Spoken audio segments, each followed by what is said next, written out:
This station is a proud member of the Kapisanan ng mga broadcaster ng Pilipinas, celebrating 51 years of empowering people's voices and aspirations. Giving you more music and best variety. This is 106.3 Radyo Natin. Your friendly radio station, Radyo Natin. Maantig sa mga istoryang kapupulutan ng aral at inspirasyon ng bawat Pilipino. Ang kwentong magpapakita ng kakayahan ng mga kababaihan. Magpapamalas ng kanilang galing sa iba't ibang larangan. Ito ang Dear God. Dear God.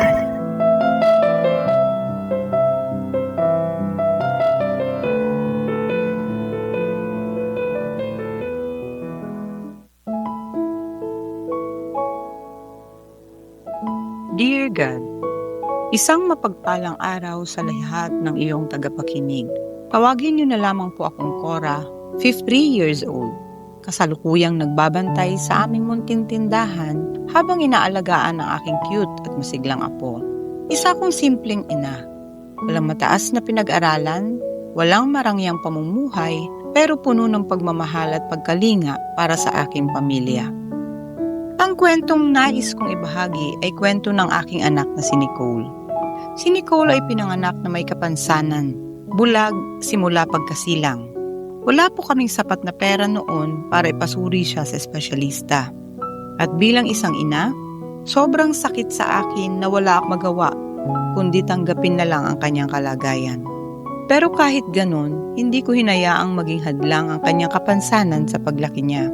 Sa abot ng aking makakaya, tinuruan ko siya ng mga praktikal na bagay kung paano gumalaw, paano maglakad sa paligid ng bahay, paano gamitin ang kanyang pandinig at pakiramdam para gumabay sa kanya. Sa bawat hakbang niya, ako ang kanyang mata. At habang lumalaki siya, nakita ko ang kanyang tibay, ang kanyang talino, at higit sa lahat, ang kanyang tapang. Marunong siyang makiramdam, makisama, at matutong mag-isa. Ngunit kahit gaano ko siya hinanda sa buhay, hindi ko pa rin mapigilang mangamba, lalo na kapag umalis siyang mag-isa. Oo, masaya ako na nagsusumikap siya, na pinatutunayan niyang ang pagiging bulag ay hindi hadlang para magkaroon ng pangarap. Pero sa likod ng lahat ng iyon, may takot akong hindi mawala-wala. Hindi dahil sa wala akong tiwala sa kakayahan ng anak ko, kundi wala akong tiwala sa mundo, sa paligid na ginagalawan niya. Paano kung may taong samantalahin ang kanyang kapansanan? Paano kung may magmalabis sa kanya? Paano kung sa isang iglap ay mawalan ako ng anak dahil sa karahasang hindi niya nakita, pero naramdaman?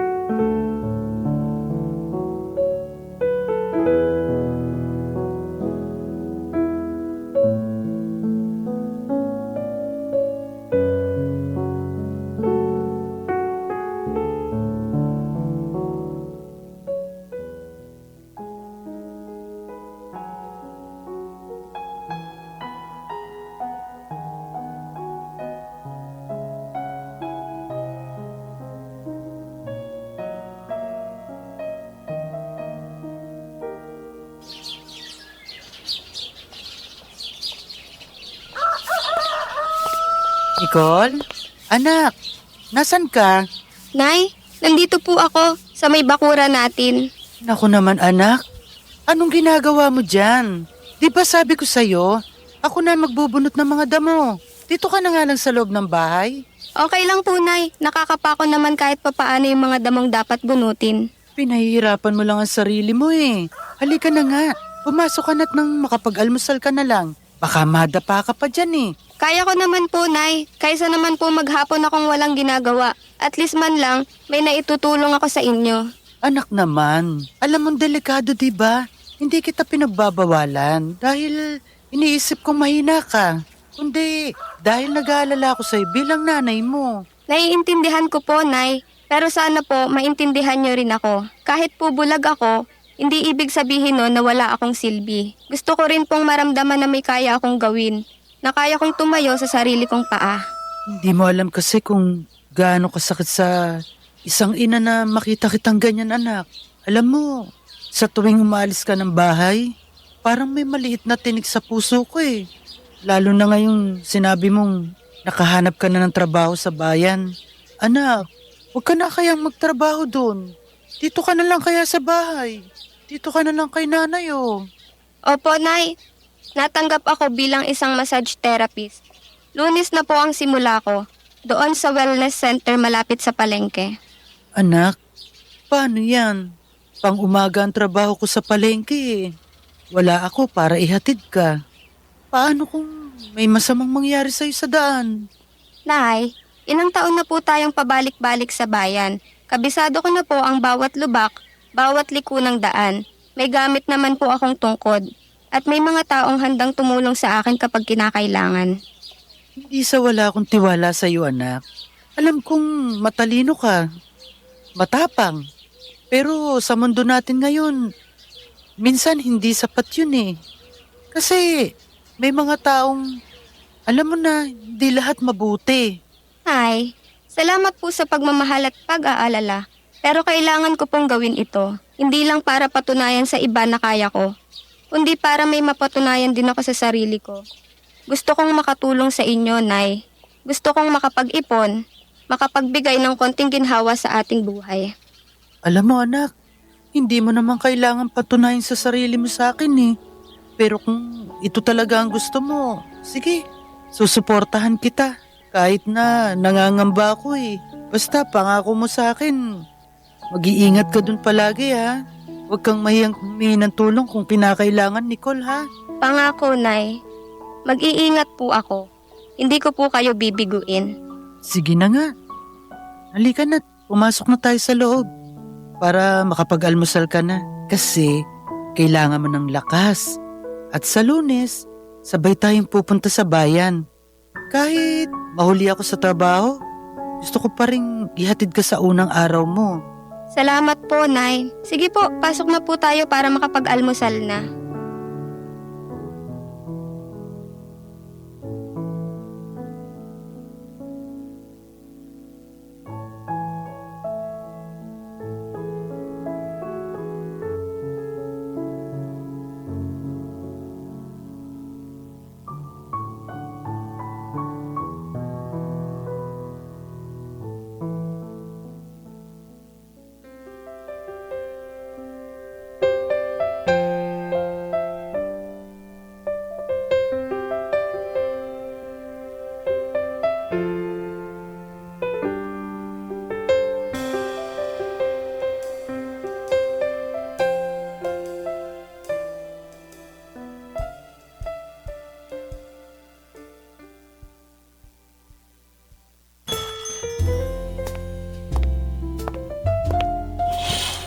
Magandang hapon po, sir. Ako po si Nicole, ang therapist niyo para ngayon. Kayo po ba si Sir Armando? Oo, ako nga. Pero tawagin mo na lang ako Mando. Wala nang sir dito. Masyado akong tumatanda sa tunog niyan.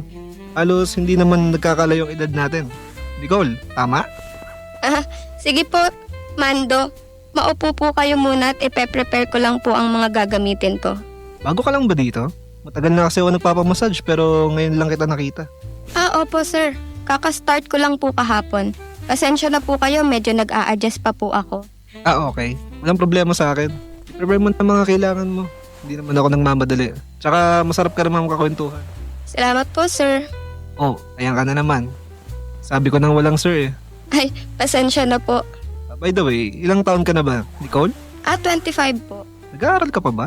Hindi na po ako nag-aaral. Pagkatapos ng high school, gawa ng ayaw kong mahirapan si nanay sa paghahatid sundo sa akin. Sa kalagayan ko, kung nahihirapan na ako, mas pa yung nanay ko. Halos siya na ang pumasa ng lahat ng responsibilidad. Kung sana hindi ako bulag, sana nakakatulong ako sa kanya. Kaya nga po sinikap ko talaga na makapaghanap ng trabaho para kahit papaano, hindi na ako dumadagdag sa isipin ni nanay. Buti na lang at natanggap ako dito, kaya malaki po talaga ang aking pasasalamat. Wow. Alam mo, nakakatuwa ka. Kasi kahit pakiramdam ko mabigat ang problema ang pinagdadaanan mo, nakangiti ka pa din. Tsaka ang ganda mo pala, no? Si sir naman. Oo nga.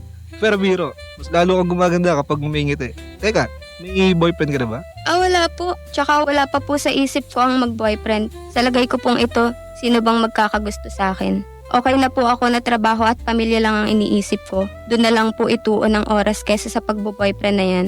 Tsaka, ito pong trabaho ko ngayon, gusto ko pong pag-igihan pa. Kaya wala po talaga sa isip mga ganong bagay. Ayos yan. Well, at least may pag-asa ako, di ba? Po? Wala. Ang sabi ko, gusto ko ang ganyang mindset. Family first. Pero seryoso ako, Nicole. Iba ka sa lahat ng therapist na nakilala ko. Hindi lang magaan ang kamay mo, magaan din ang aura mo. Salamat po. Ginagawa ko lang po ang trabaho ko ng maayos. Masaya po akong makakatulong sa mga taong nangangailangan ng relaxations at relief. At alam mo, kahit bulag ka, sobrang galing mo. Parang hindi ka naman bulag sa pagiging expert mo sa pagmamasahe. Salamat po sa tiwala. Natutunan ko pong gamitin ng iba ko pang pandama para mas paghusayan ang ginagawa ko. Wow, napahanga mo naman ako doon, Nicole. Gusto ba magkape minsan? After ng trabaho mo, sobrang bait mong kausap. Sayang naman kung dito lang tayo magkakakilala. Pasensya na po, Mando. Mahigpit po kasi ang patakaran dito. Hindi po pinapayagan na makipagkita sa mga kliyente sa labas ng oras ng trabaho. Hindi naman ako magiging kliyente. Kaibigan na lang. Kaibigan lang, Nicole.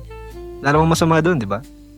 Siguro, kung kaibigan lang naman po. Well, ayos. Hindi mo alam kung gaano ako kasaya sa sagot mong yan. Magaling na therapist ka, Nicole. Sobrang galing. Maraming salamat, Mando. Mahirap man ang kalagayan ko, sinisikap ko pong maging kapaki-pakinabang. Masarap po kasi na pinagkakatiwalaan ka ng mga tao. At saka ito lang kasi ang kaya kong maipagmalaki kaya pinagsisikapan ko talaga. Sa bawat kliyente ko ay uuwi silang masaya. At mas lalong magiging masaya kung magkakakilala tayo ng lubusan. Ano, kape minsan? Sige po, walang problema.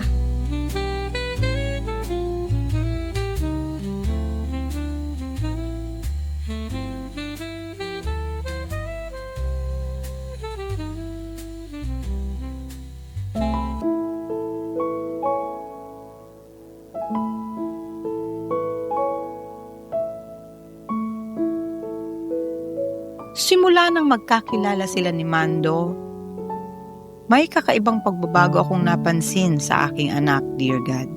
Si Nicole, dati kontento na sa simpleng t-shirt at palda. Ngayon madalas nang magtanong sa akin kung okay na daw ba yung suot niya.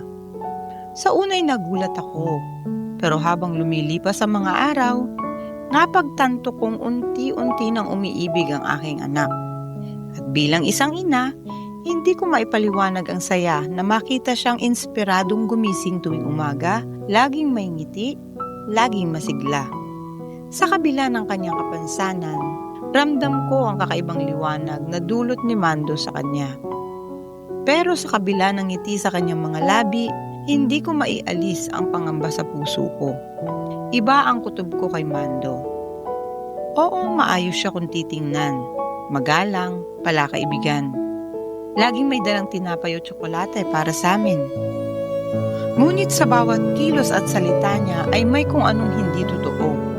Parang may layunin, parang may tinatago.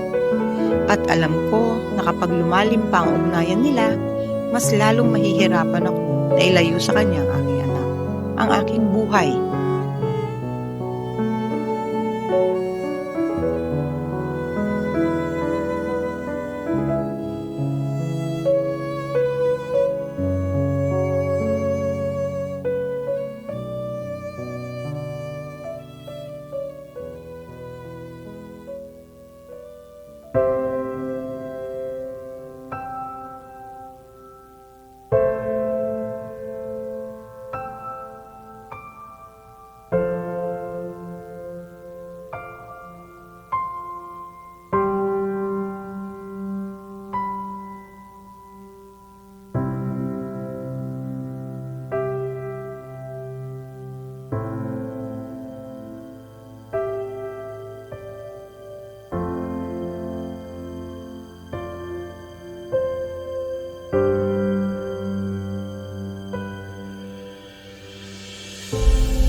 Anak, anong oras na to?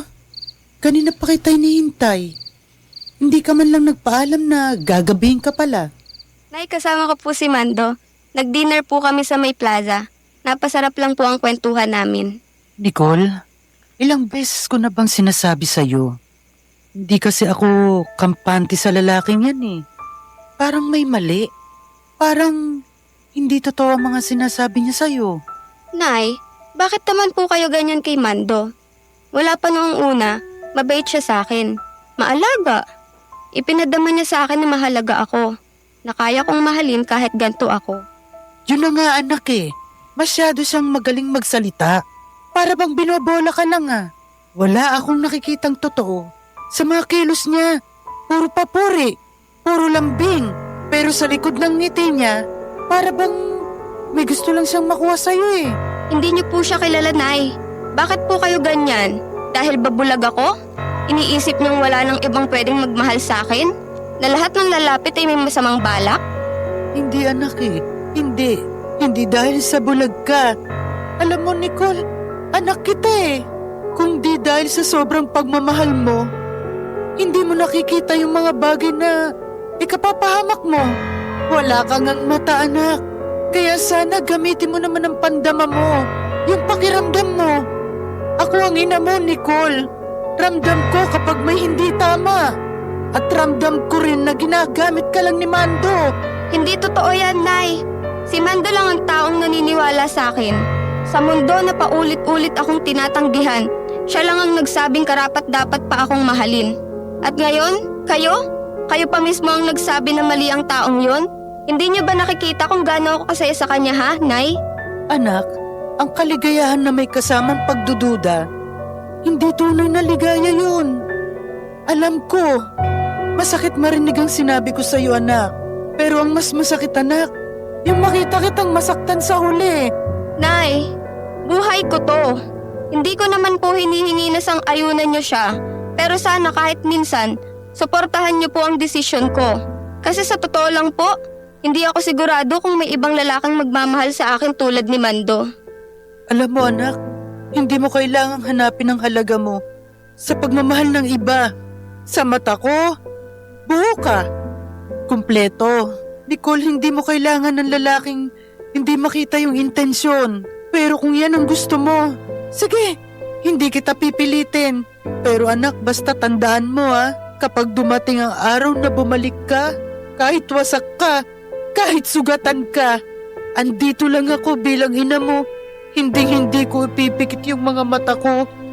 Kahit kailan, ang tahanang ito, laging bukas para sa'yo. Tandaan mo yan. Tandaan mo yan, anak, ha?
Nicole, may problema ba? Kanina pa kita napapansin tahimik ah. Wala naman. May iniisip lang ako. May kinalaman ba yan sa nanay mo? Ayaw niya sa'yo, Mando. Sabi niya, baka raw hindi totoo lahat ng pinapakita mo. Na baka may iba ka lang gustong makuha sa akin. Nicole, sa lahat ng sinabi sa akin sa buong buhay ko, yan ang pinakamasakit. Galing pa mismo sa nanay mo. Ang tanging tao na gusto ko mapalapit dahil sa'yo. Di ko naman sinasabing maniniwala agad ako, Mando. Pero siya ang nanay ko. At bilang anak, di ko rin maalis sa sarili kong mangamba na baka totoo nga yung sinasabi niya. Ewan, Naguguluhan talaga ako. Alam kong pinoprotektahan ka lang niya. Pero Nicole, tanungin mo ang puso mo. Sa lahat ng tao na kilala mo, sino ang tunay nakakakita sa'yo bilang ikaw? Hindi bilang isang bulag, kundi bilang isang babae. Bilang isang tao na nagmamahal. Ikaw, Ako, Nicole. Ako ang tumanggap sa'yo ng buong buo. Walang kahit anong kondisyon. Sa paningin ng ibang tao, may kakulangan ka. Pero para sa akin, normal ka. Buo ka. Walang kapansanan. pero paano kung totoo ang sinasabi ni nanay? Paano kung nagmamahal lang ako dahil takot akong walang ibang magmahal sa akin? Kung ganyan ka rin lang magdududa, Nicole, baka nga hindi mo ako kailanman minahal. Kasi kung minahal mo ako, hindi mo hahayaang sirain ang opinion ng iba ang tiwala natin sa isa't isa. Hindi ganon, Mando. Nalilito lang ako. Lahat ng ito bago sa akin. Ikaw, ang pagmamahal mo. Kung hindi mo kaya paglaban ng pagmamahal na to, Nicole, kung sa isang salita lang nanay mo ay sapat na para pag-isipan ako ng masama, baka nga hindi ako ang para sa'yo. Baka wala rin akong lugar sa puso mo. Huwag mong sabihin yan, Mando. Mahalaga ka sa akin. Hindi ko lang alam kung paano ko ipaliliwanag kay nanay. At hindi ko alam kung tama ba tong nararamdaman ko. Alam mo ba kung gaano kasakit to para sa akin? Binigay ko sa'yo lang lahat ng respeto, pagmamalasakit, oras. Tinanggap kita ng buo. Pero ngayon may konting pag-aalinlangan ka. Gusto mo na ako isang tabi? Hindi ko sinasabing isinasantabi kita. Sapat na, Nicole. Siguro tama lang ang desisyon ko na lumipat. Na umalis ng sa gayon, mas mabilis para sa akin na makalimot. Ha? Bakit? Saan ka pupunta? Nagkausap kami ng kaibigan ko. Meron trabahong inaalok sa akin sa Davao. Sabi ko, pag-iisipan ko kasi sa totoo lang. Ayaw naman talaga kitang iwan. Kasi nga mahal kita. Pero dahil sa napatunayan ko na wala akong halaga sa'yo, kaya sige, baka tanggapin ko na lang yung trabaho na sinasabi niya. Mando naman. Huwag ka namang ganyan. Huwag mo naman isipin na porke naguguluhan ako ay hindi na kita mahal. Hindi ko lang maiwasang hindi mag-isip kasi syempre, napakabilis ng mga pangyayari. Ilang buwan pa lang tayong magkarelasyon. Wala ngang buwan nung sinagot kita. Ngayon ka pa ba magdududa, Nicole? Wala sa tagal na pagsasama ang pagmamahal. Kung pareho naman natin nararamdaman, di ba, mahal natin ang isa't isa. Hindi na yung big deal. Eh ano na ang desisyon mo? Kakalimutan na lang ba natin ang isa't isa? Lahat ng pinagsamahan natin? Kasi kung gano'n ang desisyon mo, aalis na lang ako. Para hindi na ako makadagdag sa pasanin mo. Piliin mo ang nanay mo. Total naman, sino ba naman ako? Pero ito ang tatandaan mo sa oras na maghiwalay tayo. Hindi mo na ako makikita. Mando, bakit mo ako tinatakot? Bakit parang kasalanan ko na naguguluhan ako? Hindi mo ba ako kayang hintayin? Hintayin? Ilang beses pa ba ako kailangang patunayan ng sarili ko? Sa mundong palagi pinagdududahan ng tunay kong nararamdaman, ikaw lang ang akala kong may paniniwala sa akin. Pero ngayon, ikaw pa ang unang bumibitaw. Hindi ako bumibitaw. Naguguluhan lang ako, Mando. Mahirap ito sa akin.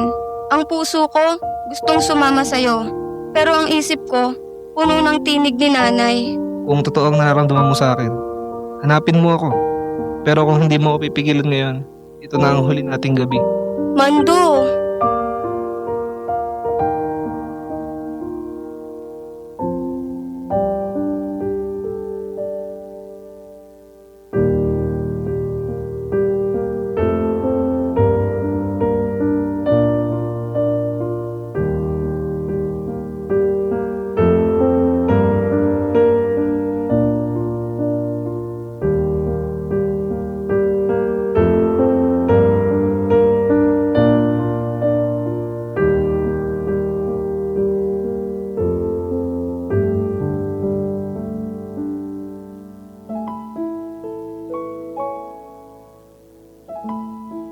Dala ng sobrang pagmamahal ni Nicole kay Mando, napapayag niya ito makipagtanan sa kanya. Iniwan ako ng anak ko, dear God. Mas pinili niyang sumama sa lalaking wala namang magandang idudulot sa kanya. Kaya lang wala akong magawa dahil yun ang naging desisyon ng anak ko. Ang ipinapanalangin ko na lamang nung mga panahong hindi niya ako kasama ay sana maayos siya ang kanyang kalagayan. Dasal ako ng dasal, araw-araw, na sana gabayan ng anak ko at wag naman sanang mangyari ang kinatatakutan ko.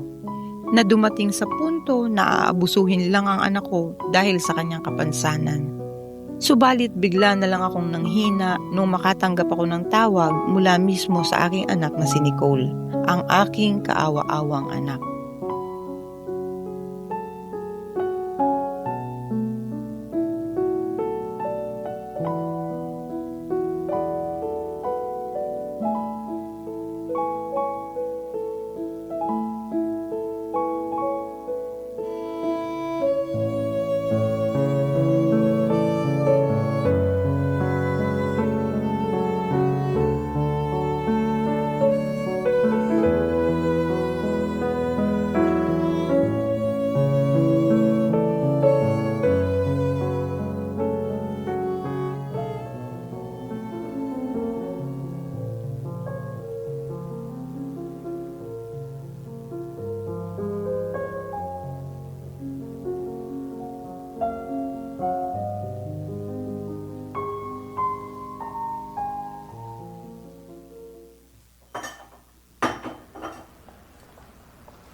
Mando, tapos na yung sinampay. Nilinis ko na rin yung CR.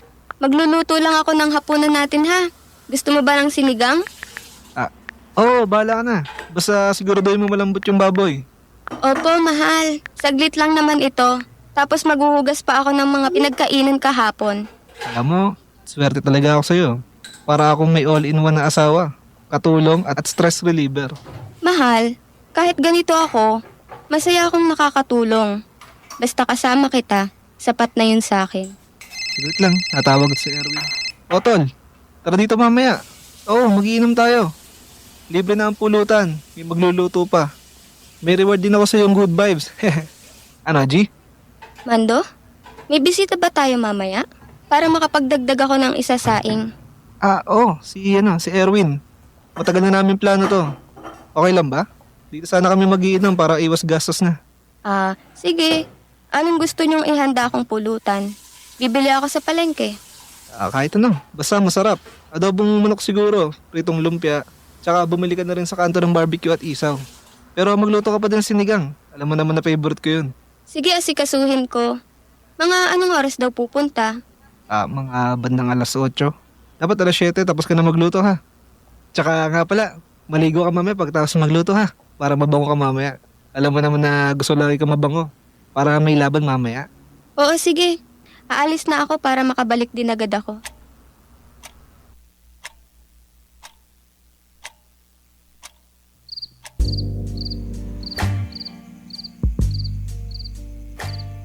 Pare, ito ba yung sinasabi mong syota mong bulag? Oo pre, solid yan. Mabait, masipag. Di mo alam kung anong kaya niyang gawin sa kama. Sobra, jackpot nga. Sabi ko sa inyo all in one yan. Ayos pwede mo makausap yan mamaya. Tignan natin mamaya. Pag sumobra sa lambing, baka ipasa ko muna sa'yo. Yun naman ang gusto ko sa'yo pare Nag-share ka ng blessings. Kaya ka pinagpapala ng ganyang hubog ng katawan Shh. Ito na yung adobo at lumpia. May kanin din sa kaldero kung gusto nyong maghapunan muna bago uminom. Naluto ko rin ang sinigang na paborito mo, Mando. Sige. Iwan mo na lang dyan. Isara mo na rin yung pinto sa kwarto mamaya. Baka maingayan ka At saka wag mo nang babasagin ang gabi namin ha. Tropa na ito. Sige, maghuhugas na lang ako pagkatapos. Pare, totoo nga ang balita Coca-Cola body nga. Jackpot ka nga pre. Baka naman pwedeng makayati dyan. Huwag ka na mag-alala tol. Makakatikim ka din ng putahe na titikman ko. Iyaan mo at bukas makaliwa matitikman mo din ang langit na gabi-gabi ko natitikman. Talaga pre? Pwede ba yun? Baka naman magalit si Nicole pag nalaman niyang gagawin natin. Hindi niya malalaman. Ulag nga, di ba? Tapos in love ba? Parang asang sulod-sulod sa akin. Alam mo ba, minsan iniisip ko na sayang lang. Sana may mata siya para makita niya kung gaano siya kaawa-awa. Pero okay na rin. At least hindi niya alam kung gaano ako kabilis magsawa. Loko ka talaga. So ano ang plano mo sa kanya? Ito naman si pabitin lagi Pwede tayo mag-share, tol. Mas madali na kasi wala namang magreklamo Ang habol lang naman niya, lambing. Ako, katawan ng habol ko. Fair deal, di ba? Siyempre pre, deal na deal.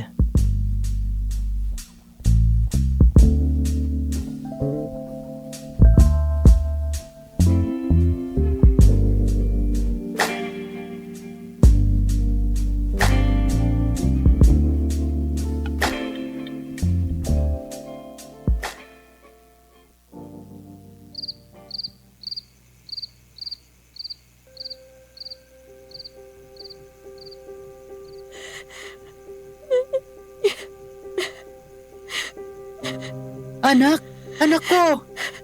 Anak, anong ginawa nila sa'yo? Nay, patawad po. Patawad kasi hindi ako nakinig. Tama po kayo. Huwag kang humingi ng tawad, anak. Ako nga ang dapat humingi ng tawad sa'yo Dapat mas pinilit kitang huwag na umalis ng bahay. Dapat pala inabol kita, anak Anong ginawa nila sa'yo? Nay, ginamit po ako ni Mando. Ginawa niya akong parang kasambahay. Palamuti, laruan. Hindi ko po alam. Akala ko pagmamahal. Pero pinasa-pasa po nila ako. Walang hiya yung mga taong yun. Anong klaseng hayop ang mga taong yun, Nicole? Nay, narinig ko po. Narinig ko kung paano niya ako iniinsulto. Sabi niya, bulag ako kaya hindi ko alam ang ginagawa niya. Nawala akong reklamo dahil mahal ko siya. Sabi niya, kapag nagsawa na raw siya, ipapasa na lang niya ako sa iba. Hayop siya, Nicole. Hayop yung mandong yan. Anong klaseng tao yung mga yan? Ba't ganyan ang ginawa sa'yo? Inabuso ka, Nicole. Anak, patawad ha. Kung hindi kita nasalo bago ka bumagsak. Pero mula ngayon, hindi na kita hayang mapahamak, anak. Ipaglalaban na kita. Ipaglalaban natin ang hustisya, Nicole. Hindi sila pwedeng lumaya na para walang nangyari lang. Hindi ito matatapos sa luha lang, Nicole. Hindi ako papayag. Nay, natatakot po ako. Paano kung hindi maniwala ang mga tao? Paano kung wala pong managot? Anak, kahit buong mundo ang kalabanin ko, lalabanan ko para lang sa'yo, anak. Hindi ko hayaang mawala ka ulit, Nicole. At sa ngalan ng lahat ng inang katulad ko, ipakikita natin, Nicole, na hindi dapat pinagsasamantalahan ang isang may kapansanang kagaya mo, anak. Hindi dapat minamaliit ang puso ng mga nagmamahal.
Nahihirapan man ako sa sinapit ng anak kong si Nicole, pinilit kong patatagin ang loob ko.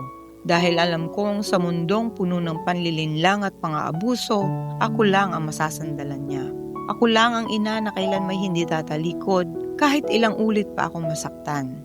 Kasama ang ilang empleyado ng barangay at mga kinatawan ng Women and Children's Protection Desk, sa pilitan naming kinuha si Nicole mula sa poder ni Mando. Halos mawasak ang damdamin ko nang makita ko ang kalagayan ng anak ko. Hindi lang ang pisikal, kundi ang emosyonal na sugat na iniwan ng lalaking pinili niyang mahalin. At wala nang nagawa si Mando nang tahasan kong sinabi sa harap niya na alam ko lahat ng ginawa niya sa anak ko. Subalit mariin pa rin niyang sinabi na hindi totoo yun, sapagkat mahal na mahal niya ang anak ko. Nagmakaawa ito sa anak ko, pero hindi na naging bulag ang anak ko sa pag-ibig niya kay Mando. Matatag siyang nanindigan na gusto na niyang maparusahan ang taong ng abuso ng kanyang kapansanan. Doon ko nakita kung gaano katapang ang anak kong si Nicole. Itinuloy niya ang kaso kay Mando at sa kasamahan nito, at kalaunan na may nakamit din namin ang hustisya. Sa ngayon, masaya na kaming namumuhay kapiling ang aking apo. Opo, nagbunga ang pang-aabuso kay Nicole. Pero yung bungang yun, hindi namin tinitingnan na hindi maganda. Bagkos isang biyaya mula sa langit. Nawa itong aking liham ay magsilbing aral sa lahat, na hindi porket may kapansanan ay wala ng karapatan na makamtan ng hustisya.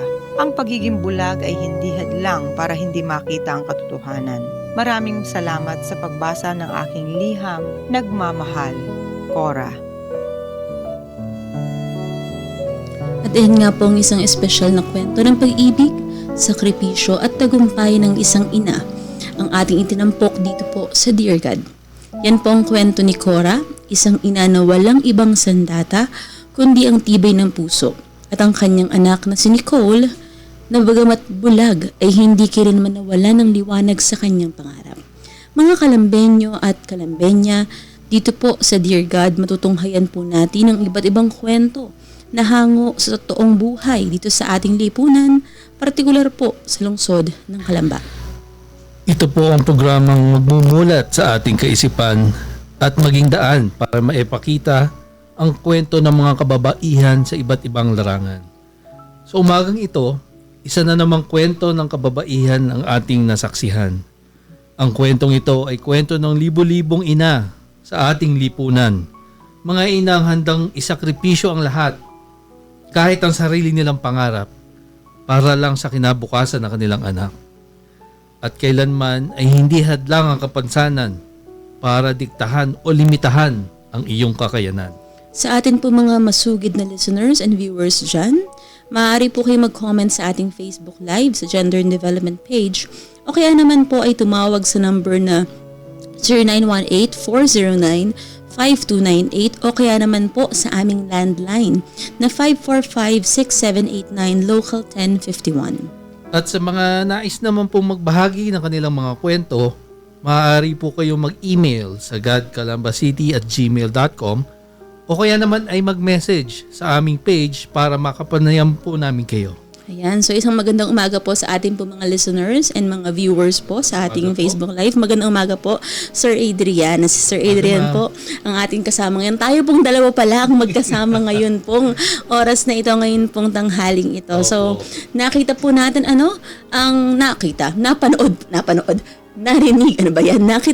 narinig ang ating pong kwento. Ang kwento po ng isang ina nagngangalang si Cora, po. At particularly ang kwento po ng kanyang anak na si Nicole. Po. So nakita natin dyan na siya po ay isang bulag. Bulag, ma'am. Bulag na, sir. Sumugal, magmahal. Opo, sumugal, magmahal. Lalaki na akala niya ay siya'y mamahaling tunay. Hindi pala. Sakit na kanyang sinapit. Pinaglaban niya yan, sir. Kasi ang banggit ng kanyang ina ay hindi na ulit pa binigyan ng pagkakataon. Tapos nabanggit pa niya na nga, di ba naandun nga na dapat daw mas pinili niyang higpitan pa sana si Nicole na hindi na sumama dun sa lalaki. Pero sumama pa rin at nagsisi siya.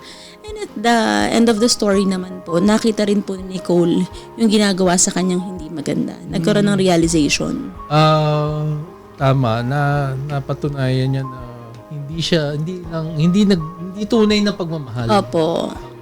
Though sinasabi ng lalaki na mahal niya po talaga, kaya lang po based on the actions na ginawa niya, hindi nagpapakita ng pagmamahal kundi pang abuso po yung kanyang ginawa kay Nicole. Ginawang kasambahay. Hindi lang ginawang kasambahay, ginamit siya. Ay pinagamit pa sa mga kabarkada. Napakasakit ng kanyang sinapit sa lalaki. So, nagkaroon po ng tawag dito, na naabuso po si Nicole, hindi lang po dahil sa siya ay isang babae, kundi dahil sa meron siyang kapansanan.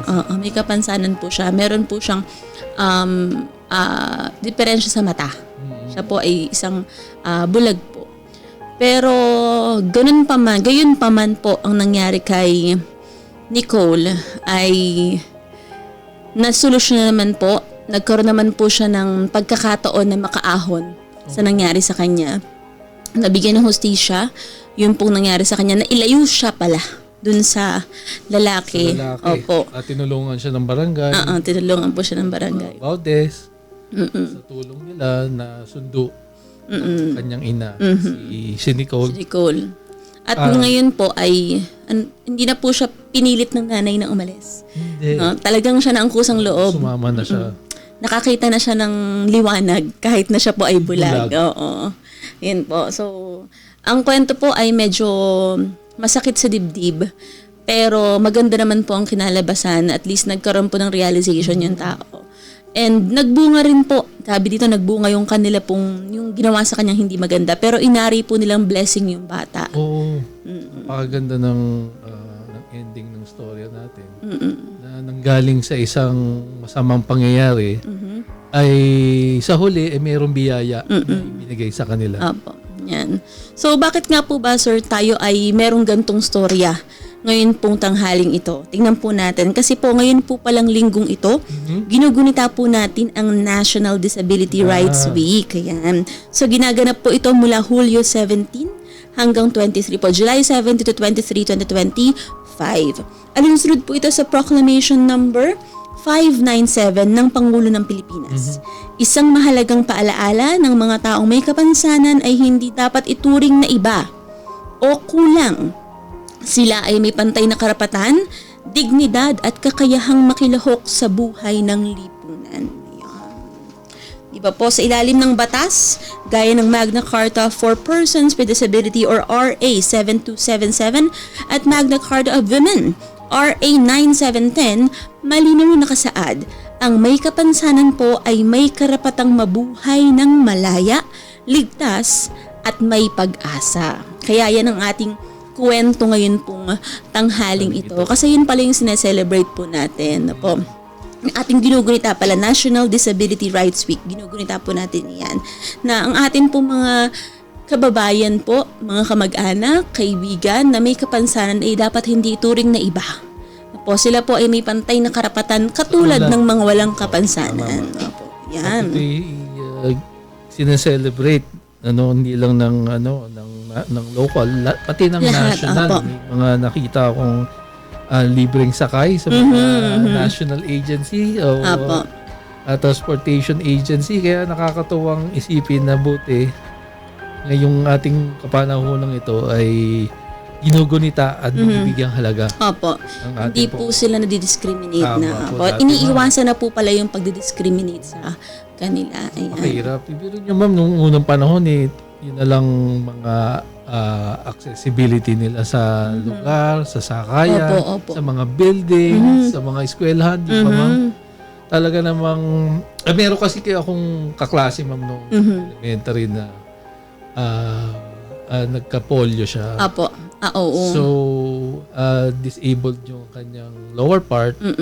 So, lagi siyang binubuhat o lagi siyang may kasama na pagpasok sa eskwelahan. Nag-aakay po. Opo. Bubuhatin siya galing sa tricycle and then isasakay sa... Hindi pala isasakay, iaakyat sa hagdan papunta doon sa... Ang tiyaga naman din po nung... Nakatapos mula nung elementary si kaklase ko. Kaya ang laking bagay kasi ng mga bagay na ito, ng mga infrastructure na pinapatupad sa ating mga persons with disability. Kung ikukumpara mo na nakaraang panahon, ma'am. Para sa para sa easy access po nila. Easy access. Sa resources na kailangan po nila. Siyempre, para yung mobility nila, hindi rin po ganun kahirap. Ganun, sir. At ako naman po ay nakaka-relate dito. Ngayon lang. Kasi po, ang aking anak ay meron din. Po. Sa part naman po sa aking anak naman po ay sa cleft naman po siya. So, cleft palate and cleft lip na po. At saka yung kanyang right eye, meron din. Tama din po sa mata. Yan. So, talagang naiintindihan ko po yung nanay. Yan. Ganun talaga. Ang dami po talaga i-maintain. Ang dami po talagang kailangan ayusin. Pero, anak mo yun Kaya kailangan mo siyang i-guide, tulungan. At pasalamat po tayo dahil sa mga panahong to, tama po yung sinabi niyo, sir, may mga batas.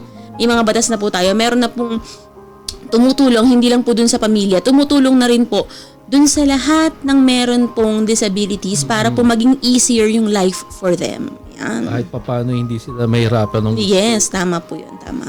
At ngayong taon din pong to ay naman sa National Council for Disability Affairs or NCDA. May mga mahigit kumulang na 2.5 million Pilipino po ang rehistrado bilang persons with disabilities o PWDs. Marami na pala. Meron sa atin yan din po. Meron po tayo opisina ng PWDs. Tumaas ito ng 35% mula sa mahigit 1.8 million po noong June 2024. At ayon din po sa datos ng Department of Health, yung majority or 827,189 have physical disabilities that limit the function of their limbs or fine or gross motor abilities. Others, however, suffer from invisible disabilities. Invisible disability, these may include, ma'am, ito po ay speech impairment, Ang datos po dito ay 335,763. May pinakamadami. Dami. Mhm. Psychosocial disability, 314,210. Visual disability. visual. Kung saan po nakakapaloob dito yung ating pong yung si kwento. Nicole. 251,302. Dami din. Mental disability, 152,762. Intellectual disability, 137,491. Deaf or hard of hearing, 129,021. Cancer-related disability, 110,880. Learning disability, 102,623. And other rare diseases, 49,112. Ito pong datos na to ng DOH ay sa lahat po ng 17 regions ng ating bansa, at ang increase nito sa registered PWDs between 2024 and 2025. Yun. So, yan po ang datos. So, ayon pa rin po sa datos ng Philippine Statistics Authority or PSA po. PSA naman po ito, no? Mula 2020 Census of Population and Housing, ang Region 4A po or ang Calabar Zone ang nagtala ng pinakamaraming bilang ng mga taong may kapansanan na umaabot po sa 1 milyon. To be exact po, 1,158,034 na katao. Di ba? Ang dami. Tayo pinakamarami. Yes po, sir. Sinundan ito ng Region 3 or Central Luzon na may 1,046,090 na katao at ng NCR po na may 958,859. Yan po yung mga bilang. Samantala po, ang Bangsamoro Autonomous Region in Muslim Mindanao or ang BAR-MM ang may pinakamababang bilang na may bilang na 128,410 katao na may mga kapansanan po. Yan. At mas marami pong kababaihan kaysa kalalakihan po ang nakakaranas ng functional difficulty. Babae pa rin. 55.6% po ay kababaihan habang 44.4% ay lalaki po. Pinakamalaking agwat sa pagitan ng kasarian or yung gender gap po ay naitala sa kahirapan sa pag-alala o pag-concentrate, gayon din sa paningin kung saan mas mataas ang porsyento ng mga kababaihan. So sa concentration po at saka dun sa mata, babae pa rin po yung mas mataas. Ganun, talagang po, kahit po pala sa disability, babae din. Naman pa rin ang babae. Ano ba iyan? So yun. Alam niyo rin ba, ma'am, na may mga nakalaan tayo mga benepisyo. Yes, sir. Inaalam natin talaga yan. Oo. Para sa ating mga babayan na may kapansanan, ayon sa batas, ang mga persons with disability o PWD ay may karapatan tumanggap ng tulong medikal, pinansyal, at panlipunan. Opo. Pero paano nga ba makakakuha ng access sa mga ito? Unang-una, kumuha po ng PWD ID mula sa ating lungsod o sa ating munisipyo, sa Social Welfare and Development Office. Magdala lamang po ng isang valid ID, tapos 1x1 picture, at medical, importante po ito at medical certificate mula sa lisensyadong doktor, na ito po ay nagpapatunay ng iyong uri ng kapansanan. Maaari rin magparehistro online sa pwd.doh.gov.ph para sa mas mabilis na proseso. Opo, tama sir. Kailangan po talaga yung medical certificate. Kasi hindi naman po pwede tayo magpunta dun sa office nila, sabihin, ako po ay malabo ang mata. Ay, hindi po kasi pwedeng sabihin na basta-basta na. Oo, na gano'n. Kaya naman po ako po ay bingi. Hindi po gano'n. Dapat po talaga naiintindihan po natin ang sitwasyon ng ating mga kababayan na meron pong kapansanan.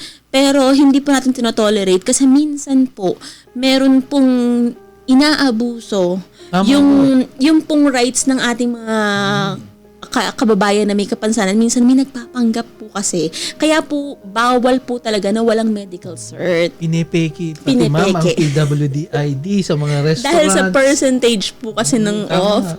Yan po. So, wag na po nating kuhanin pa sa atin po mga kababayan na meron po talagang kapansanan yung benepisyo na kanilang pwedeng makuha.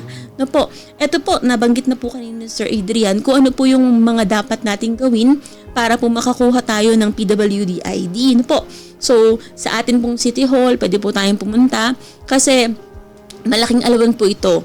Hindi lang dun sa may katawan, lalo't higit dun sa mga nanay at mga tatay, sa mga magulang po, sa mga nag-aalaga, lalo pa pagbata. Ang merong ang may kapansanan kasi matutulungan bukod sa personal na tulong nila sa kanilang anak, apo or pamangkin, malaking tulong din po yung nakukuha sa gobyerno. Alam ko po, sir, meron talagang binibigay na ayuda para sa kanila. Meron talaga, meron. Oo. Tapos may mga tools na pwede gamitin, tulad ng wheelchairs. Yes, mga assistive devices. Ayan. So, punta lang po tayo sa City Hall para po makakuha tayo ng ID para sa ating sarili o kaya naman po para sa ating mga mahal sa buhay. Ayan. So, kapag may PWD ID ka na, entitled ka sa 20% discount, o diba? At VAT exemption sa gamot, pamasahe, pagkain sa restaurants, at mga serbisyong medikal at dental. Maaari ka ring makakuha ng PhilHealth benefits, educational assistance, at livelihood programs mula sa DSWD at DOLE. Yan, di ba? May priority lanes ka rin sa mga pampublikong tanggapan at establishmento. At kung kailangan mo ng assistive devices, yun nga po nabanggit natin kanina, gaya ng wheelchairs or hearing aids, yan, maaari kang lumapit sa inyong LGU or DSWD para sa libreng tulong. Depende po sa pangangailangan mo. Pangangailangan ng taong merong kapansanan. So, kaya po sa ating lahat na may mga kapansanan po na may kakilala po tayo na mahal sa buhay or meron po tayong mga kaibigan na alam po natin na hirap at wala pa po silang PWD ID. Sabihin nyo lang po sa kanila na pwede tayong pumunta sa City Hall. Pwede po kayong pumunta sa DSWD, pwede po kayong pumunta sa PDAW actually, para makakuha po kayo ng ID na kailangan ninyo at makuha nyo po yung benefits ng may mga kapansanan po. At accommodating po at mababait po yung ating mga staff sa ating PDAW office. At dalhin nyo lang po yung mga requirements and agad po nilang ipaprocess po yung inyong PWD. Opo, tama po yun. Para mabilis nyo po magamit ang mga benepisyo. Marami po kasing pwedeng paggamitan ng PWD ID. Katulad ko po personally, yun nga po, yung aking anak po ay may cleft palate and lip po. May bingot po siya. So, nagpa-process po kami ngayon ng PWD ID niya. Kasi po, may mga foundations. Yun. May mga foundations po na nag-o-opera sa mga bata. So, nire-require po nila na may PWD ID. So, libre yung operation kasi mga foundations po talaga, tumutulong po talaga sila sa may mga ganong klase ng cases po ng disability. Ang nire-require lang po nila, yun nga, magkaroon ka ng PWD ID, birth certificate. So, napakalaking tulong po kapag meron tayong PWD ID. Yes, opo. Sa 20% na di-discount yun doon sa gamot na lang, may napakalaking bagay na. Opo, totoo yan. Pagkain sa restaurants, di ba, ma'am?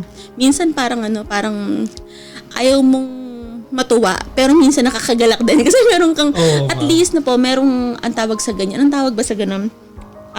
Konsuelo ba? At least kahit papaano po. Pampaluwag ng ating kung nakakatulong kasi sa bigat ng ating ginagampanan sa araw-araw. Ay malaking tulong talaga. Malaking tulong po talaga siya. Yun, so bukod po dun sa ating pamahalan nga, nabanggit ko nga po sa inyo, meron po mga foundations. Na depende po kasi sa kapansanan ng isang tao. Yun po dahil ganoon nga po yung sa aking anak. Nakakita po kami ng mga foundations dito po sa ating bansa na sila po ay affiliated din po sa ibang bansa. Kumbaga, international po. Sa iba't ibang bansa, meron po, kumikilos po sila, catering po the needs of cleft children talaga. As meron din po doon, hindi lang po sa operation sila nakatutok, even po kahit po yung, dahil nga po sa bingot po or sa cleft po, syempre, apektado po doon yung pag-ngipin. Yung pagtubo ng ngipin. May mga foundations po na hanggang dental care sinasagot nila. So habang lumalaki hindi lang yung umpisa. Yes, hindi lang po operation ng bata sa lip at saka sa kanyang palat, sa kanyang ngala-ngala. Even po yung pag-observe sa bata habang tumatanda po siya, yung dental care ng bata, even yung speech therapy, sila rin po ang bahala. Basta makikipag-coordinate lang po kayo. Mula sa umpisa hanggang sa development. Yes, opo. Ganun. Ganun yung care. Tumutulong. Opo. Napakaganda po. Ganun, ng mga opo. Ang dami pong foundation foundations na ganyan. At ang mapalad po tayo kasi ang mga hospitals din po, ang ating bansa rin po, open sila sa partnership sa mga ganyang mga private mga institutions po yan na kinikater po nila yung needs ng mga bata. Kasi po talaga napapunta na ako dun sa cleft no? At saka yung sa eye. Nakaka-relate po kasi ako sa eye, gawa ng sa right eye po ng aking anak. Yun, meron din po siyang diferensya. So, ano po talagang marami pong mga grupo talaga. Hindi lang doon sa Apo. sa aspeto ng cleft palate Apo. and Buo. lahat. Lahat, opo. Yung sa buong muka, parang ganun. Meron po sila. Comprehensive kumbaga Apo. ma'am, ang nila, ang pagtulong. Ang services na binibigay po. Kaya sa atin pong mga magulang, no, bukod po sa gobyerno, wag po kayong mag-alala. Meron din po kayong makikitang mga institusyon na makakatulong. Matutulong sa atin. At ano po yan? Kasama na rin po syempre ang dasal. Bibigyan po kayo ng mga tamang tao makakausap. Kasi naranas po namin.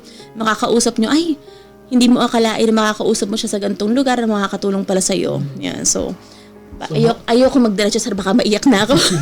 So, ayun po. So, talagang ang payo lang po natin, ang paalala po natin sa ating mga kababayan po, mga Kalambenyo at Kalambenya, dahil po isineselebrate natin or ginugunita po natin yung, ano nga ba ito? Yun pong ating National Disability Rights Week. Ang atin pong mga kababayan na may mga kapansanan ay tingnan po natin ng patas. Tama. Na po. Kung kapareho lang natin. Yes. Na hindi dapat tinitake advantage o ginagawa ng masama. Pare-pareho po tayo. May konti lang silang nahihirapan na ibang aspeto, physical man o mental. Pero hindi po yun dahilan. Hadlang, oo. Dahilan para sila i-discriminate. Tama po. Tama po. At hindi rin po yun hadlang para po sila ay matupad po ang kanilang mga pangarap. Kaya nga po, di ba, ang tinatawag na nga po natin ay, yung mas magandang term po is differently abled. Oo, tama. Yes, differently abled. Na meron po silang ibang kakayanan. Meron po kasi silang ibang pangangailangan at meron din po silang kakaibang kakayanan. Na po. Na po. So, ayan po, no po. So sa atin po mga tagapakinig at tagapanood, salamat po sa inyo pong laging pagsubaybay sa amin. At lagi po naming panawagan sa inyo na kung meron po kayong mga question, ano sir? Tama po. Kung meron po kayong mga nais na itanong, pwede po kayo magtanong sa atin pong Facebook Live. Pwede rin naman po kayo na kumonsulta po sa atin pong opisina sa God Office na po. May mga tumatawag din po dyan. Tawag o pwede kayong dumalaw po sa aming opisina. Pwede po kayong mag-email. Yan, sabi naman po natin ang ating email address po. Yan. At sana po ay ipagpatuloy po natin lagi ang advokasya po para sa pagsusulong po ng karapatan ng kababaihan at kalalakihan. Especially din po sa atin pong programa, sa atin pong episode ngayon, yung pong karapatan ng atin pong mga kababayan na mayroon pong kapansanan. Po, babae pa po ito. Na andito, babaeng bulag na po. At bagamat hindi nga maganda ang nangyari po sa kanya, pero sa kahuli-hulihan naman po, ay nagkaroon po ng maayos na solusyon. Nakamit po ang hustisya nakamit ang hustisya po na hinahanap. At nagkaroon pa po sila ng kaaliwan kasi nagkaroon siya ng anak. Nagka-blessing sila. So ayan po, tingnan po natin sa atin po mga nag-comment dyan. Maraming salamat po sa inyo pong pagsama sa atin pong programa ngayon pong tanghaling to, no, Sir Adrian. So ayan po, natapos na naman po ang ating oras. Isang oras po na pakikinig, panonood po, pakikipagtalakayan po. So, susunod pong muling Huwebes, mga mahal naming Kalambenya at mga Kalambenyo, nawa po'y may napulot kayong aral at leksyon sa kwento po ni Cora at ni Nicola. At kung meron kayong kwentong nais ibahagi na tumatalakay sa iba't ibang klase ng pang-abuso, laban sa kababaihan o kwento ng tagumpay, maaari kayong magbahagi sa aming palatuntunan. Mag-text lamang po sa number na 0918-409-5298 or tumawag sa 545-6789, local 1051, or mag-email sa godcalambacity@gmail.com. At kung meron po kayong mga na-miss na episodes, syempre, ng Dear God at Pulso ni Juana Huwag po kayong mag-aalala dahil maaari po ninyo itong balikan sa amin pong Gender and Development page. At kukunin na rin po namin ang pagkakataon na imbitahan ang mga gusto pong gumanap sa aming radio drama, yung mga hidden talents nyo po, Opo. pwede nyo pong ilabas na dito. Welcome po kayo dito sa amin po. Opo, mag-message lang po kayo sa aming page para matulungan po namin kayong maipamalas ang inyong tatanging boses sa mga dramang itatampok natin sa hinaharap. Muli po, ako po si Naya Talatala at ito po ang Dear God, isang proyekto ng Gender and Development Division sa pangunguna po ng ating butihing Mayor Rosalier H. Rizal. Hangad namin ang isang maganda at makabulong araw para sa inyo. Maraming salamat sa inyong pagsubaybay. Hanggang sa susunod na linggo. Ako naman po si Adrian Layaw, dito lang sa Dear God. Hanggang sa susunod na kwento, ito ang Dear God. Ang kwento mo, ang bida dito.